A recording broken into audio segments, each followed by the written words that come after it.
du texte à l'intérieur. Donc vous allez dans Word, Insertion. Dans Insertion, vous allez sur Forme. Forme, vous allez choisir par exemple le rectangle. Par défaut, le rectangle va être de couleur, avec un contour, et l'écriture va être blanche. Donc pour pouvoir changer cette couleur, avec la petite croix, vous faites clic droit, format de la forme. Dans format de la forme, dans remplissage, vous faites aucun remplissage. Ensuite, vous pouvez enlever le contour, vous faites couleur du trait, aucun trait. Et là, vous avez donc votre rectangle qui devient transparent. Afin de pouvoir écrire à l'intérieur du rectangle, vous revenez, vous avez votre petite croix, vous faites clic droit, ajouter du texte. Vous mettez par exemple du texte, et par défaut, c'est ce que je vous ai dit tout à l'heure, l'écriture est blanche.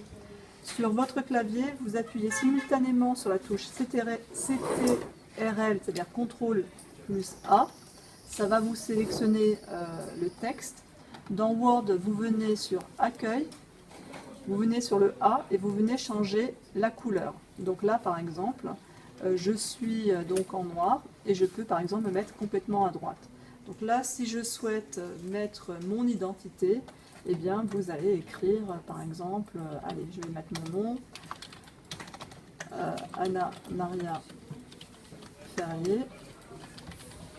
Là, vous mettez l'adresse, etc. Si je veux avoir des écarts au niveau des écritures, alors par exemple, je vais mettre une adresse. Alors, 15 rue du Paradis, 83 160 La Valette du Var. Et par exemple, après, je vais mettre un numéro de téléphone.